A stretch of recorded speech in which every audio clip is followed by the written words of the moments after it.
और बच्चों कैसे हो? आप सभी का SPS स्मार्ट क्लासेस पर स्वागत है। कल की आपने वीडियो में देखा होगा मैंने क्या सिखाया था कि आप फॉर्मूले कैसे बनाते हैं, और मैंने उसके पीछे 30 या 35 फार्मूले लिख के दिए थे।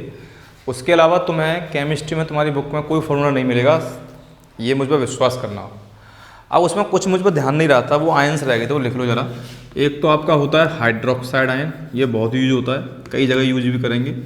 हाइड्रोक्साइड आयन, इसकी जो वैलेंसी है डेट इज OH नेगेटिव, ठीक है। एक होता है आपका सल्फाइट, सल्फाइट आयन, ठीक है। ये होता है आपका SO3 नेगेटिव, ठीक है।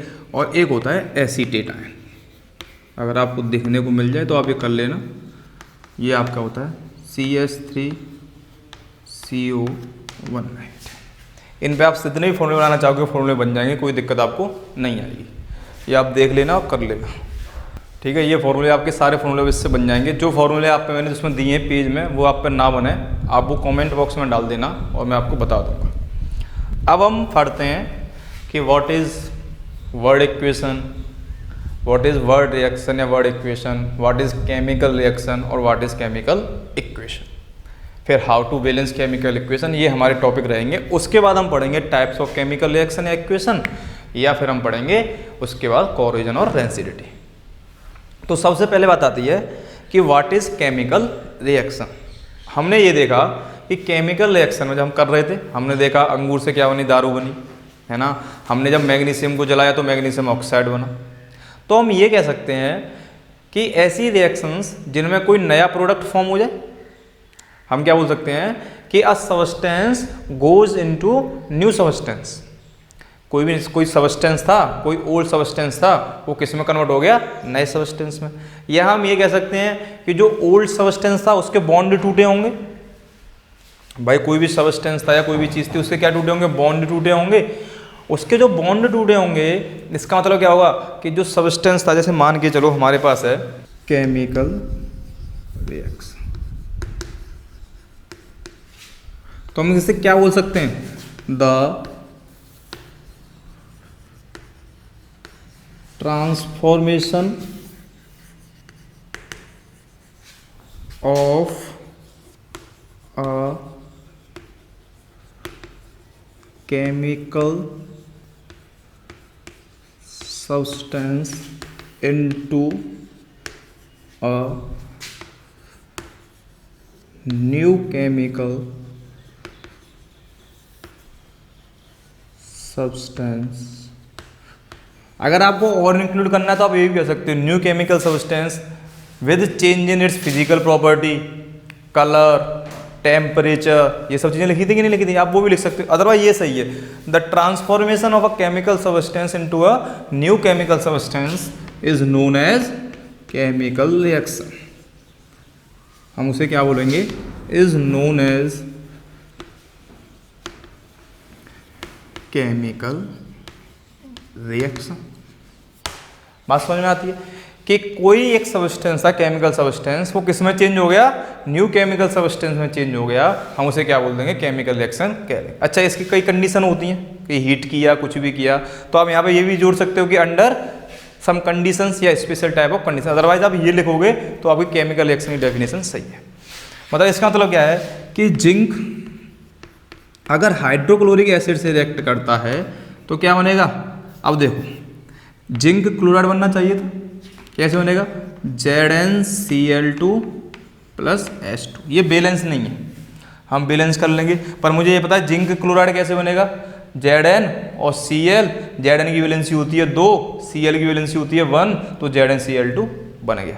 ये सभी कंपाउंड कैसे बनते हैं ये तुम्हारी समझ में आ जाएंगे, कैसे होते हैं, कोई दिक्कत की बात नहीं। अभी हम जैसे जैसे पढ़ते जाएंगे सब चीज़ें क्लियर होती जाएंगी, अभी इतनी डाउट नहीं है।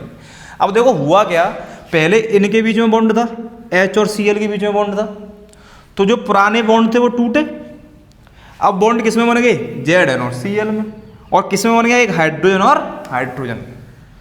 तो मैं क्या बोलता हूं कि ओल्ड बॉन्ड जो होते हैं डिफरेंट एलिमेंट्स में वो टूटते हैं और नए बॉन्ड नए एलिमेंट्स में बनते हैं, ये भी चीज़ समझ सकते हैं। तो वो सब चीज़ें क्या हुई हमारी, क्या बोल देते हैं, उसे केमिकल रिएक्शन कह देते हैं। अब बात आती है, एक चीज़ होती है कि अगर मैं इसको ये लिखता, अगर मुझ पे ये समझ में नहीं आता, मैं ये लिखता when zinc reacts with hydrochloric acid gives zinc chloride and hydrogen gas. अगर मैं सब चीज़ लिखता तो मैंने क्या किया कि एक रिएक्शन को वर्ड्स में लिख दिया। हम इसे क्या बोल सकते हैं, वर्ड रिएक्शन कह सकते हैं या वर्ड इक्वेशन कह सकते हैं। लेकिन इसमें हो क्या रहा है कि ये जो रिएक्शन है ये बहुत लेंथी लिखी हुई है, मतलब क्या लंबी लिखी हुई है। तो जब मुझे अगर इसको शॉर्ट करना है मान लो, तो मैं क्या कर सकता हूँ कि जो जिंक एटम है उसका मैं क्या लिखूँ, एलिमेंट का जो सिंबल है वो लिख दूँ, जो ये कंपाउंड है जिसका जो सिंबल है मैं वो लिख दूँ, जो भी ये चीज़ें क्लोराइड और जेड है इनका सिंबल लिख दूँ मैं वो लिख दूँ। तो मुझे अब मेरी बात आती है कि मैंने केमिकल रिएक्शन पढ़ी, फिर बात आती है केमिकल इक्वेशन की जरूरत क्यों पड़ी। मुझे केमिकल इक्वेशन की जरूरत इसलिए पड़ी कि मैं केमिकल रिएक्शन जो वर्ड रिएक्शन है बहुत लंबी लग रही थी उसे छोटे रूप में लिखने के लिए। तो अब मैं क्या बोलूँगा कि अब हम कैसे डिफाइन करेंगे केमिकल इक्वेशन को, जरा ये देखो। अब हम कैसे डिफाइन करेंगे केमिकल इक्वेशन को, जरा ये देखो। ये तो समझ में आ गया केमिकल इक्वेशन की जरूरत क्यों पड़ी। ये इसलिए पड़ी क्योंकि जो रिएक्शन में वर्ड में लिख रहा था वो बहुत बड़ी हो रही थी और ना हमें कुछ ज़्यादा इन्फॉर्मेशन मिल रही थी। तो मैंने किसके लिए फिर जरूरत पड़ी मुझे, केमिकल इक्वेशन की। तो मैं केमिकल इक्वेशन ही कैसे लिखूंगा, जरा डेफिनेशन देखो। तो मैं क्या कह रहा था कि वर्ड इक्वेशन में अगर हम उसके सिंबल डाल देते, केमिकल रिएक्शन जो मैंने वर्ड्स में लिख दी थी कि when magnesium react, when magnesium react with oxygen it gives magnesium oxide, या हम ये बोला कि when zinc react with dilute hydrochloric acid it gives zinc chloride and hydrogen. ये वर्ड इक्वेशन थी। लेकिन केमिकल इक्वेशन में क्या किया हमने कि the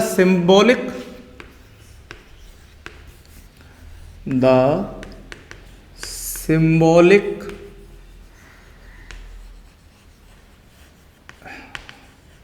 representation of chemical reaction involving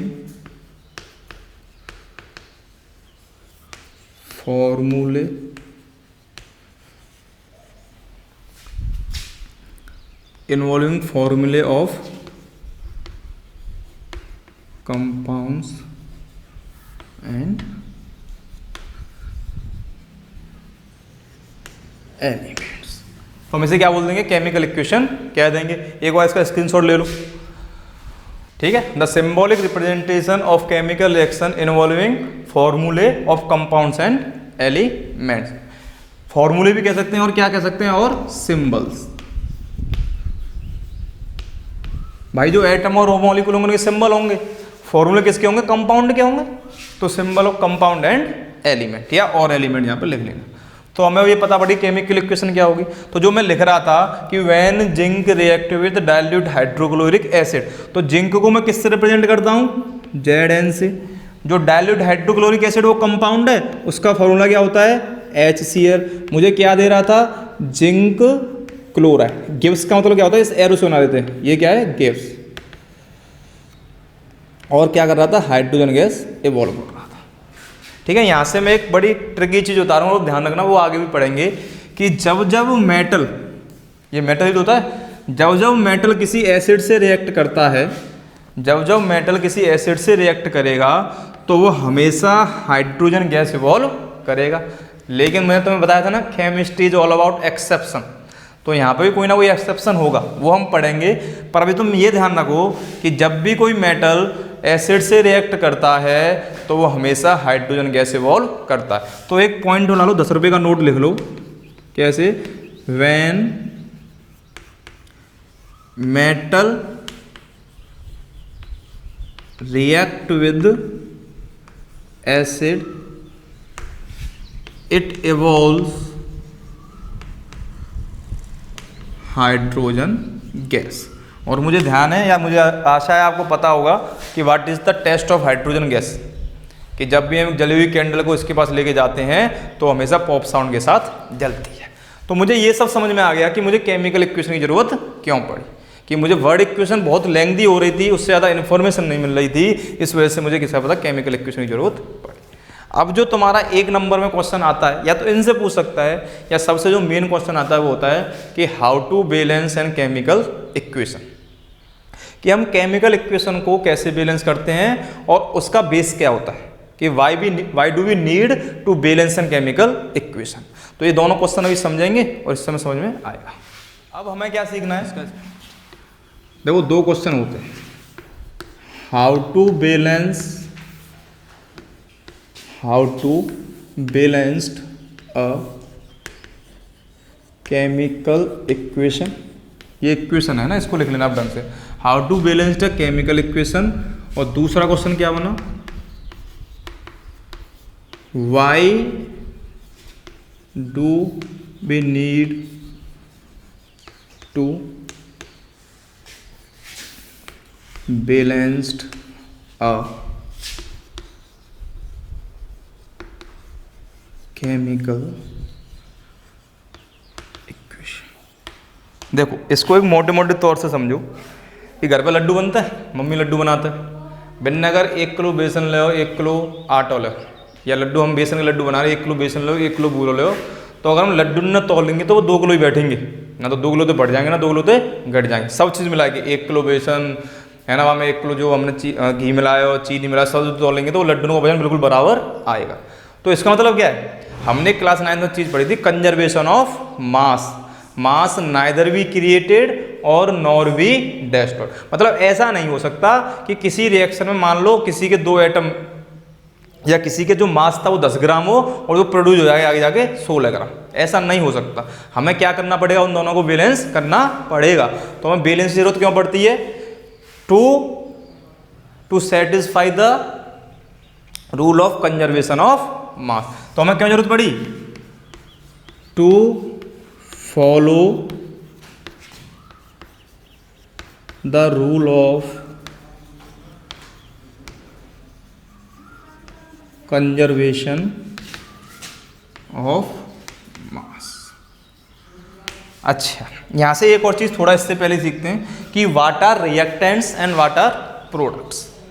देखो अगर मोटी मोटी तौर पे चीज़ में सीखना है कि एक केमिकल रिएक्शन लिखी हुई है, द लेफ्ट साइड जो होती है डेटा रिएक्टेंट और जो राइट साइड होती है डेटा, या हम ये बोल देते हैं the substance which take part in chemical reaction. मैं बोल रहा हूँ, आप लिख लेना, मैं इससे लिख नहीं रहा।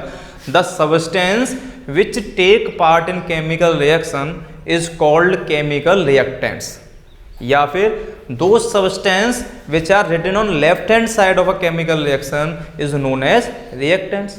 जो सब्सटेंस केमिकल रिएक्शन में पार्ट लेते हैं हम उन्हें केमिकल रिएक्शन कहते हैं। The substance which we get is known as product. दोबारा बोल रहा हूँ, the substance which we get in a chemical reaction is known as products, या फिर दो substance which are written on right hand side is known as products. भाई वही तो हुआ, कितना किसने भाग लिया और हमें क्या मिला, जिसने भाग लिया डेट इज रिएक्टेंट, जो मिला हमें प्रोडक्ट। 1 किलो बेसन, 1 किलो आटा, 1 किलो घी मिला, डेटा रिएक्टेंट, और हमें प्रोडक्ट क्या मिला, लड्डू, है ना। गायर का हलवा खा लो, गायर बा में क्या डालोगे, दूध डालोगे, तो ये क्या है, रिएक्टेंट है, गायर डालना, दूध डालना, प्रोडक्ट क्या होगा, गायर का हलवा। मुझे समझ में आ गया रिएक्टेंट, मैंने धीरे धीरे बोला भी, आप उसे नोट भी कर लेना, ठीक है। अब जो मैं पढ़ रहा था कि मुझे बैलेंस करने की जरूरत क्यों पड़ी, क्योंकि मुझे कंजर्वेशन ऑफ मास को फॉलो करना था। ये 1 नंबर का क्वेश्चन आ सकता है एमसीक्यू में, इंपॉर्टेंट। अब बात आती है कि हम किसी भी केमिकल इक्वेशन को कैसे बैलेंस करते हैं, तो अब हम ये सीखते हैं एनसीईआरटी के बिहाफ पे। अब तुम्हें दिक्कत नहीं आएगी, कोई वर्ड इक्वेशन लिखी, वर्ड इक्वेशन क्या लिखा होगा कि मैग्नीशियम सल्फेट, तो तुम मैग्नीशियम सल्फेट का फॉर्मूला आराम से बना पाओगे। मैग्नीशियम मतलब Mg, सल्फेट का मतलब SO4, मैग्नीशियम की वैलेंसी +2, सल्फेट की वैलेंसी -2, 2 से 2 रेशियो बन जाएगा 1:1, तो क्या बन जाएगा, मैग्नीशियम सल्फेट। यहाँ पे एक और चीज़ ध्यान रखना, मैं बता दे रहा हूँ, यार सुन लेना। कार्बन डाइऑक्साइड का फॉर्मूला होता है CO2, oxygen is O2, sulphur dioxide is SO2, sulphur trioxide is SO3, nitrogen dioxide is NO2। तो ये तुम्हें जरूरत पड़ेगी, ये तुम बस ध्यान रखना, ठीक है। अब जरा एक और चीज़ अब हमें ये सीखना है कि हम किसी भी केमिकल इक्वेशन को कैसे बैलेंस करते हैं, ये सबसे बड़ी बात हमारी। होता है हिट एंड ट्रायल मेथड, लेकिन फिर भी सीख लेते हैं कि हम किसी भी केमिकल इक्वेशन को कैसे बैलेंस करते हैं। क्या था जरा देखो कि zinc react with sulphuric acid gives zinc sulphate plus, अच्छा मैंने एक चीज बता दी ना, मेटल रिएक्ट विद एसिड। अगर मुझे ये भी ना पता पड़े तो मैं यहाँ पर कह सकता हूँ कि भाई हाइड्रोजन गैस तो इवॉल्व होगी ही होगी, हाइड्रोजन ऐसे लिख लेते हैं, ठीक है। अच्छा ये अभी तो वर्ड इक्वेशन ही है, हम ऐसे ही बोल सकते थे कि when zinc react with sulphuric acid it gives zinc sulphate and hydrogen. अच्छा जब एंड और बोला जाता है ना तो हम उसके लिए प्लस लगाते हैं। अगर 2 रिएक्टेंट हैं उनके लिए प्लस, 3 रिएक्टेंट तो तीनों के बीच में प्लस, प्रोडक्ट है तो तीनों के बीच में प्रोडक्ट, 2 हैं तो 2 के बीच में प्रोडक्ट। माइनस नहीं लगाते कि मैंने करोगे मैथ में गुणा कर दो भाग कर दो, ऐसा कुछ नहीं करते, ठीक है। अब देखो, अब मुझे पता है कल की अगर आपने वीडियो देखी हो, जिन बच्चे आज जो देख रहे हैं वो देख लेना वीडियो। जिंक को किससे रिप्रेजेंट करते हैं? Zn से, ठीक है। सल्फ्यूरिक एसिड होता है, याद कर लेना, वैसे H2SO4 कहते हैं, पढ़ते हुए आ रहे होंगे 9th से, H2SO4। ये तो बैलेंस ही है मेरे ख्याल से। क्या मिल जाएगा हमें? ZnSO4 plus H2। इसमें कोई जरूरत करनी है बैलेंस की। भाई जिंक कितना? 1 है, जिंक 1 है, SO4 कितना? इसमें कोई जरूरत नहीं है। आगे देखते हैं, करेक्शन देखते हैं। Fe react with water gives Fe3O4 plus H2। जरा ये भी समझना, ठीक है। अब देखो हम कैसे कैसे बैलेंस करते हैं, कैसे कैसे स्टेप फॉलो करते हैं। सबसे पहले आपको यह देखना है रिएक्टेंट और प्रोडक्ट में कि किस कंपाउंड में एटम ज़्यादा है। एटम ज़्यादा है, एटम का मतलब यहाँ पे आयरन के कितने एटम है? 3 एटम है। ऑक्सीजन कितने एटम है? 4 एटम है। तो इसमें टोटल आइटम कितने हुए? 7। यहाँ पर कितने एटम है? 2। यहाँ पर कितने एटम है? 3। यहाँ पर कितने एटम है? 1। यहाँ पे 1 ही तो है Fe। तो अब मुझे यह देखना पहले कि रिएक्टेंट और प्रोडक्ट में कितने एटम ज़्यादा हैं किसी कंपाउंड में। इतनी बात समझ में आई? किस में एटम ज़्यादा है मुझे पता पड़ा? इस वाले एटम में, इस वाले मॉलिक्यूल में मुझे क्या मिलेगी? एटम ज़्यादा मिलेगी। मतलब मुझे एक चीज़ यह पता पड़ी कि जिस भी कंपाउंड में एटम ज़्यादा हैं मैं वहाँ से स्टार्टिंग करूँगा। तो सबसे पहले मैं क्या देखूँगा? रिएक्टेंट और प्रोडक्ट में क्या देखूँगा कि किस में एटम ज़्यादा है। तो किस में एटम ज़्यादा निकले? इसमें। अब मैं इसे बैलेंस करने की जरूरत पड़ता है। इसमें आयरन के कितने एटम है? 3। तो मैं आयरन के यहाँ पे 3 करने की कोशिश करूँगा। अच्छा अगर आयरन के एटम यहाँ से मैं 3 पता पड़ा है तो मैं यहाँ पे 3 नहीं लगाऊंगा, 3 इसके आगे गुणा करूँगा। ये कुछ मूल के कॉन्सेप्ट में होता है, वो आप हायर क्लासेस में पढ़ोगे, लेकिन आप यहीं पे सीखो। जब भी मैं बैलेंस करूँगा अपनी तरफ से कुछ भी लगा रहा हूँ तो मैं इसके ऊपर लगाऊंगा, मतलब आगे लगाऊंगा, ना कि इधर नीचे लगा दूंगा। ये पहली चीज़ समझ में आ गई। अच्छा आयरन के 3 थे तो आयरन के 3 तो हो गए। यहाँ पे ऑक्सीजन के कितने हैं? 4 है। यहाँ पे ऑक्सीजन कितने हैं? 4। तो मुझे यहाँ पे ऑक्सीजन के 4 करने पड़ेंगे। तो मैं यहाँ पे ऑक्सीजन के 4 कब करवाऊंगा? जब मैं 4 से गुणा कर दूंगा। अब ऑक्सीजन कितने हो गए? 4। लेकिन हाइड्रोजन कितने हो गए? 8। तो मैं यहाँ पे 4 से गुणा कर दूंगा। अब देख लो बैलेंस। आयरन के कितने हैं? 3 है। हाइड्रोजन कितने हैं? 8 है। ऑक्सीजन के कितने हैं? ठीक है, ऑक्सीजन कितने? 4। होगी बैलेंस। सबसे मेन की स्टेप क्या निकला कि जिस भी कंपाउंड में एटम ज़्यादा हैं मैं उन्हें बैलेंस करने की कोशिश करूंगा और अपने आप ही पूरी रिएक्शन बैलेंस होती चलेगी। और फंडा मुझे पता ही है कि मुझे कंजर्वेशन ऑफ मास पे चलना है। जितने एटम लेफ्ट हैंड साइड में होंगे उतने ही एटम उसको राइट हैंड साइड में रखना पड़ेगा। अगर लेफ्ट हैंड साइड में ऑक्सीजन के एटम 4 हैं तो आप देखो प्रोडक्ट साइड में भी ऑक्सीजन के एटम कितने हैं? 4। पर स्टार्टिंग हम कहाँ से करेंगे? स्टार्टिंग हम करेंगे जिसमें सबसे ज़्यादा एटम होंगे। अभी एक आध क्वेश्चन और देखो, ठीक है, अभी और समझो, है ना। अब हमने क्या पढ़ लिया? केमिकल इक्वेशन लिख ली। कभी कभी हमें क्या पता पड़ता है कि अगर हमें से और इन्फॉर्मेटिव बनाना है तो मैं इनकी स्टेट लिखता हूँ कि आयरन किस फॉर्म में होगा, यहाँ पे H2 किस फॉर्म में होगा, Fe3O4 मुझे किस फॉर्म में मिला होगा और H2। देखो जो आयरन होता है वो यहाँ पे होता है सॉलिड फॉर्म में। अच्छा लिखते इसके ब्रैकेट में यहाँ पे, है ना। अगर मुझे ये लिखना है तो मैं ये लिखूंगा 3Fe और ब्रैकेट में S, ठीक है। अगर ये 4H2, देखो यहाँ पर देखना बड़ी एक इंपॉर्टेंट चीज़ है और ये आगे के लिए ध्यान रखना, 4H2 वैसे अगर तुम्हें पूछना था, अगर पूछो कमेंट में, यहाँ पर मैंने गैस लिखा है और मैं तुमसे क्वेश्चन अराइज कर रहा हूँ, तो मुझे ये बताना कि गैस मतलब इसका मतलब क्या है कि आयरन वाटर वेपर से रिएक्ट कर रहा है, आयरन सिंपल वाटर से रिएक्ट नहीं कर रहा, जरा देखोगे तो तुम। ठीक है, यहाँ पे मैंने एल नहीं लिखा, मैंने यहाँ पे क्या लिखा है, गैस, तो इसका मतलब क्या है, वाटर वेपर। तो बताना आयरन वाटर वेपर से रिएक्ट कर रहा है। Fe3O4 क्या बनेगा, मुझे एक्वस फॉर्म में मिलेगा,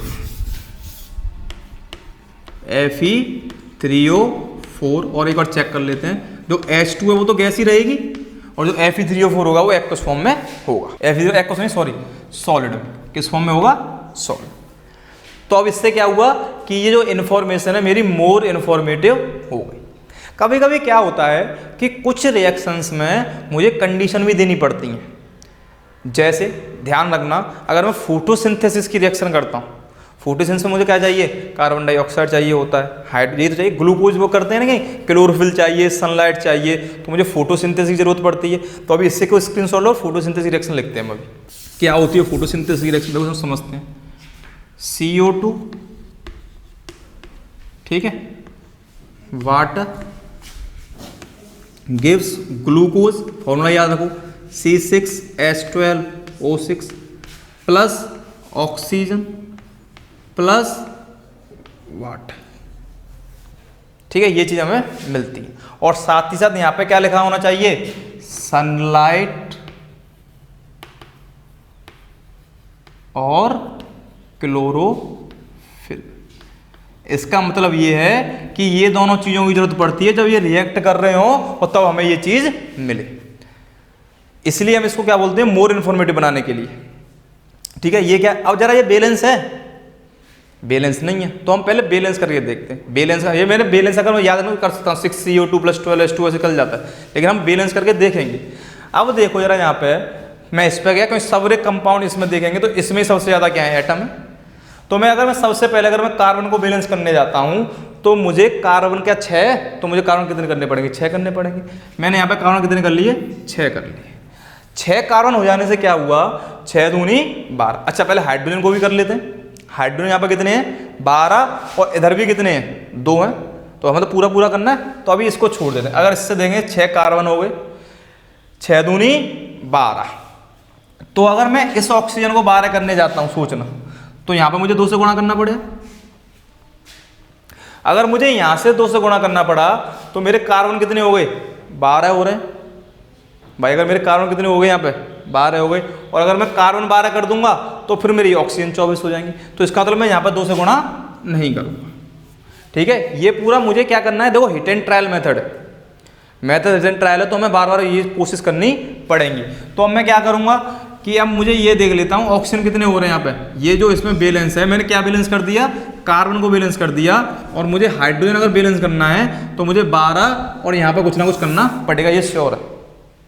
ठीक है, अब जरा सोचते हैं कि यहाँ पे कितने हो गए, ऑक्सीजन 12 हो गए। यहाँ पे ऑक्सीजन 12 करने से मुझे प्रॉब्लम हो रही थी, अगर मैं यहाँ पे 6 का गुणा कर दूंगा तो मुझे प्रॉब्लम होगी। लेकिन अगर अच्छा बात किसकी आती है, बात वही आती है कि एटम किसके ज़्यादा है, इसके बाद एटम किसके ज़्यादा है, इसके ज़्यादा है। तो फिर मैं इसमें बैलेंस करूंगा, तो मैं इसमें किससे गुणा कर दूंगा। यहाँ पे कितने हो गए भाई, कितने हो रहे हैं हाइड्रोजन, यहाँ पे देखो कितने हाइड्रोजन हुए, 14 भाई। ये 12 हाइड्रोजन है, ये कितने हाइड्रोजन है, 2 हाइड्रोजन है। तो यहाँ पे कितने हुए, मैं किससे गुणा कर दूंगा, 12 का। ठीक है, अगर मैंने यहाँ 12 का, कितने हो रहे हैं जरा देखो, 12 ही तो हो रहे हैं, तो मैं यहाँ कितने का करूँगा, 12 का कर दूंगा, 6H2। Hit and trial method है, ये तुम्हें करना पड़ेगा। तो 6CO2 यहाँ पे कितना आ जाएगा जरा देखो, 6 दूनी 12 और 12 24, 12H2। हाइड्रोजन कितने हो गए, 24 हो गए, 12 दूनी 24, 12 और 12 24, 6 और 2 8 और 1 9 भी ऑक्सीजन हो रहे हैं। और ऑक्सीजन हमारे पास कितने हो गए, 24 हो गए। तो मैं कहाँ पे लगाऊं, देखो 6 और 6 12, और मैं इसमें अगर 6 से गुणा कर दूं तो मेरे ऑक्सीजन कितने हो गए, 24 हो गए। वैसे ये रिएक्शन हमें याद होती है, 6CO2 + 12H2O गिव्स सनलाइट और मतलब in the presence of sunlight and chlorophyll it gives glucose, oxygen and water. यहाँ पे जो वाटर होता है ये किस स्टेट में होता है, लिक्विड स्टेट में। जो वाटर है किस स्टेट में, लिक्विड स्टेट में। जो ये 6 है ये होता है एक्वस स्टेट में। एक्वस का मतलब क्या होता है? It is soluble in water. ये क्या है हमारा लिक्विड स्टेट में। जो कार्बन डाइऑक्साइड है वो भी हमारी किस स्टेट में होती है? एक्वस स्टेट में, मतलब it is soluble in water. और जो हमारी ये ऑक्सीजन होती है ये भी किस में होती है? It is soluble in water. इतनी बड़ी रिएक्शन बैलेंस करने के लिए आती नहीं है जिस हिसाब से मैंने पढ़ा है, इसलिए हम इसमें फंसे। अदरवाइज ऐसे तो बहुत मेथड होता है। मैं एक और मेथड बताऊंगा केमिकल रिएक्शन कैसे बैलेंस करते हैं, लेकिन आपको जो अपनी एनसीईआरटी में जो क्वेश्चन पूछे हैं कि how to balance a chemical reaction, वो उसी हिसाब से करने हैं कि जिसमें पहले सबसे ज़्यादा एटम है हम उसको बैलेंस करेंगे।